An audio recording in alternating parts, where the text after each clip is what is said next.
En remontant l'allée centrale, les visiteurs les découvrent. Les gisants représentant Saint-Mailleul et Saint-Odilon.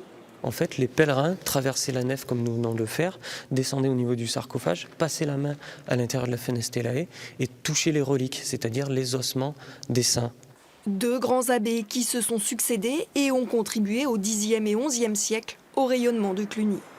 Saint-Mailleul est resté à la tête de l'abbaye de Cluny pendant 35 ans, alors que Saint-Odilon est resté à la tête de l'abbaye pendant environ 55 ans. Ce que je trouve fascinant, c'est l'histoire des gisants qui ont été complètement détruits pendant la Révolution et retrouvés un peu par hasard, même si on se doutait bien qu'ils devaient être là, et surtout si tard, au XXIe siècle en fait seulement.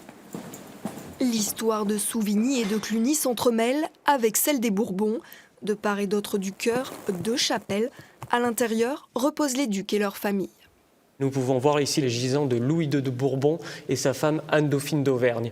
Cette chapelle a été entièrement restaurée en 2014 et parmi les grandes découvertes de cette restauration, la peinture sous la voûte où nous pouvons voir des anges qui chantent le Gloria en l'honneur de la Trinité. Ouais, c'est vraiment un chef-d'œuvre du début du XVe siècle. Dans la sacristie, le recteur prépare le pèlerinage prévu dimanche. Plus de 3000 personnes sont attendues. Un rassemblement qui a valu à l'église d'être reconnue sanctuaire de la paix en 2017. Souvigny, dans les années 1200, est le deuxième lieu de pèlerinage de France. Et puis après, à la Révolution, c'est tombé dans l'oubli, notamment dû à la présence des Bourbons, puis la destruction du tombeau. Donc je dirais que c'est presque une juste reconnaissance aujourd'hui.